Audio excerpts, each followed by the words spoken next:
Today's topic on TQA Weekly, the weakest point of failure of any account on the internet, the password.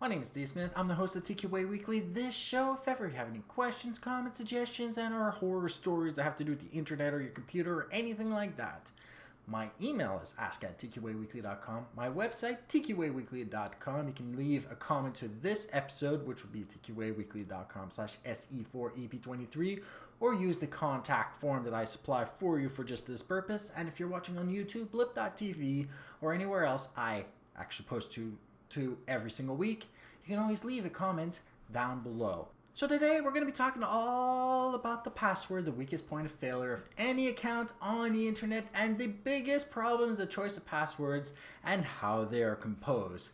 This is all we can focus on since we don't know how website security stuff. We can guess or maybe accurately determine based on a few different factors we'll go through on how secure a given website is. But the thing is most people recycle passwords continuously over a period of years. And I will go through the process of explaining to you why everything you're doing is just plain dangerous and not good for you, but not before I try to scare the bejesus out of you by trying to guess your password from a list that I'll be getting to in a matter of moments. So first, presume all website security sucks. You can have 10 billion perfectly balanced, secure websites that would never divulge any information no matter how hard you pitch anything at, and one super sucky, plain text offending website that everybody uses that gets hacked, and all of a sudden every single account on the internet is broken. All because the user keeps recycling his passwords, and furthermore, usually identifies themselves with the same or similar usernames as well. So for those that use the same passwords, you should refrain from using the same password all over the place, just for this one purpose. Because it doesn't matter how many different secure websites you use that would never divulge your password. Use one badly made website and everything is screwed. And for those who like using rules for your passwords, that is just as bad, if not worse, as actually using the same password, because once somebody figures out what the rules are for your password, they've gotten into every single one of your accounts as well, and I'll give you a way to deal with that. So the second biggest topic of the day is the choice of password usually lacks some seriousness, laziness, or the fear of forgetting their password. There are plenty of applications like I'll get into that will help you out, but you know what? This is just how bad your password sucks. So from the least popular to the most popular passwords for 2013. In 25th place, 000,000. In 24th place, trust no one. The one being the number. Number 23 was Azerty. For those from North America, you don't know what that is, but that's just another form of a keyboard. Where you would see QWERTY on your keyboard, they have Azerty. Number 22, Princess. Wow, such ingenuity. Number 21, Password 1. They're probably just bored out of their mind and giving you just any password, and that specific website required a number, and that's all they typed in, Password 1. In 20th place, 1, 2, 3, 4, 5. 19th place, Sunshine. 18th place, Shadow. Apparently the people are dark. 17th, an oldie but a goodie, Monkey. If you're using that, you're copying someone else that we all know.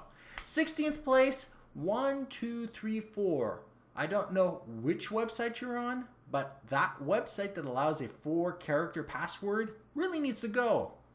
Number 15, Photoshop. I wonder where this was grabbed. Number 14, Let Me In. How about you just change your password? 13th is 1, 2, 3, 4, 5, 6, 7, 8, 9, and 0. Yeah, another very easy to guess one on a keyboard. Number 12 is an admin. You probably got a god complex with yourself. 11th place was 123123, lazy.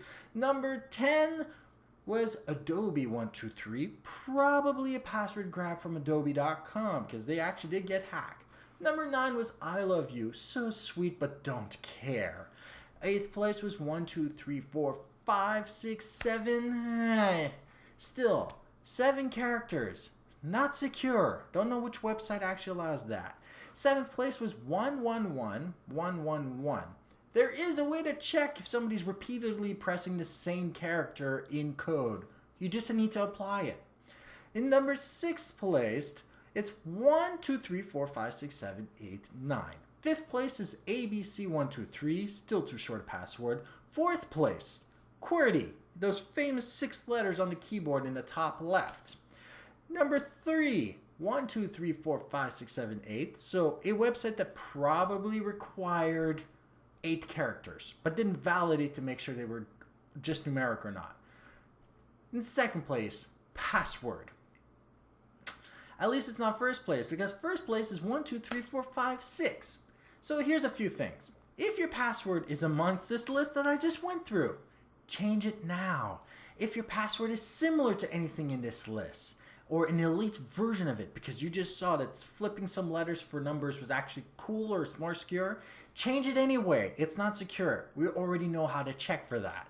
And if you use rules that imitate these kinds of passwords, change them now again. 3rd, when dealing with those passwords you can't remember, how do you log in if you don't remember your password?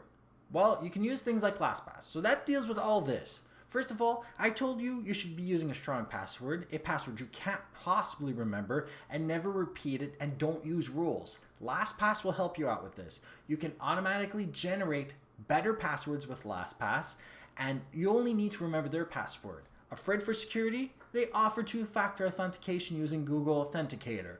If on top of that you're even more paranoid about what happens to your passwords don't leave your computer in an unencrypted format. They only have an encrypted blob. So as long as you use a strong password for your encrypted blob, which you can write down and keep in a safe or somewhere, nobody can get a hold of the decrypted passwords, even if the government serves them a subpoena to get the documents. As long as your password is strong enough, they can't decrypt it, and they use pretty strong encryption anyway. So you don't have to worry about what happens to your passwords with LastPass, and I've been using them for years.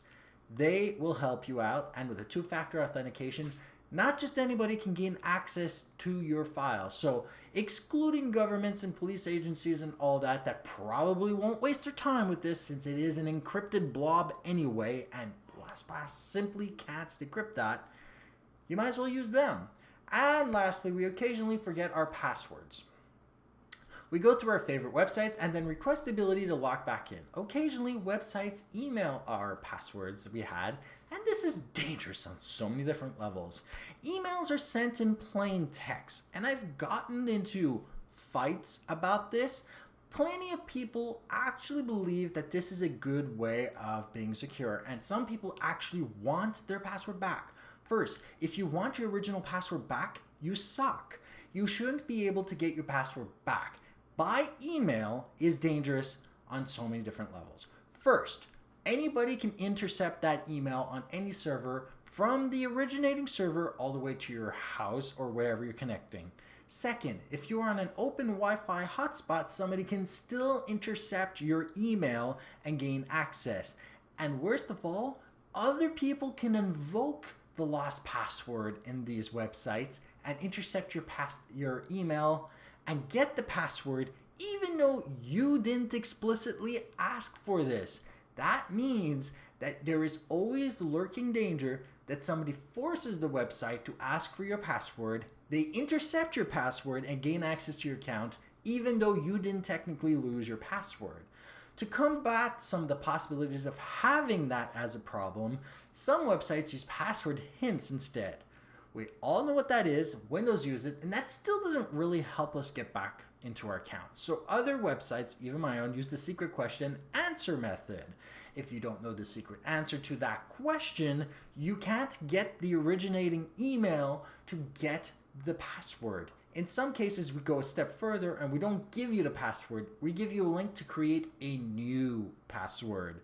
That way, we don't have the iffiness of the password being sent through the email that everybody can see anyway. And even if you're using Google, once the email leaves their architecture, it's decrypted and in plain text for everybody to see. So there is nothing secure about that entire process whatsoever. So at least using the secure question and answer will allow them to prevent robots from attacking their websites and just pushing out the lost password requests, giving them the passwords. At least this will block them. If you're using a link to get the password changed and not sending the password, that's a little bit more secure. And for bigger websites that may have more issues, you can also fall on the idea of two-factor authentication. It's cool because it proves when you enter your password that it's actually you. But best of all, when you do lose your password, you don't technically lose your second factor authentication. You can have the entire process send you your email link for your last password after you answer a secret question, send you a link, you compose a brand new password, and to prove it's you, you would still have to enter the code on your device that they would give you or have through Google Authenticator or something that will validate that you are in fact the person who requested it in the first place and that you actually are trying to change it yourself, your password, not somebody else. So yeah, like I said, there's so much stuff insecure about the internet, and the password is what's actually wrong with everything. So now we just went through a whole bunch of stuff. What should we do to get companies that email our passwords in plain text to, admit to that fact, and how to get them to actually react correctly by actually securing up their stuff? So for starters, don't use their service.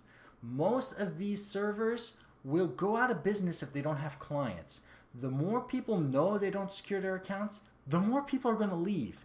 By the way, MetaCafe is one of those plain text offenders where I used to post my stuff on and decided to pull out of there since I do not feel comfortable having a account with plain text re-emailing of my password. So that is one of the reasons why you don't see my show anymore on MetaCafe, since they basically have broken their own code by allowing the passwords to be sent back.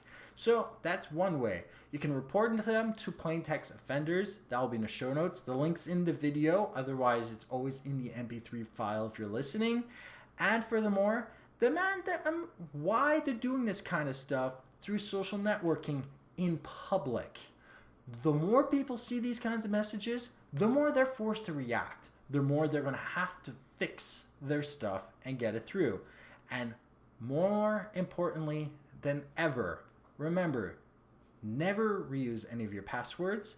Use a program like LastPass that automatically generates brand new randomized passwords, and don't use password rules, because once somebody actually decodes what your password rule is, they can get into all your accounts.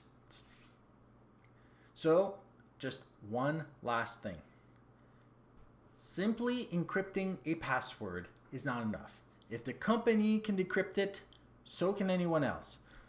All passwords need to be hashed, salted, best of all, iterated by using some of the most complex, most timely ways of encoding the passwords so that nobody can use rainbow tables to decrypt the entire databases.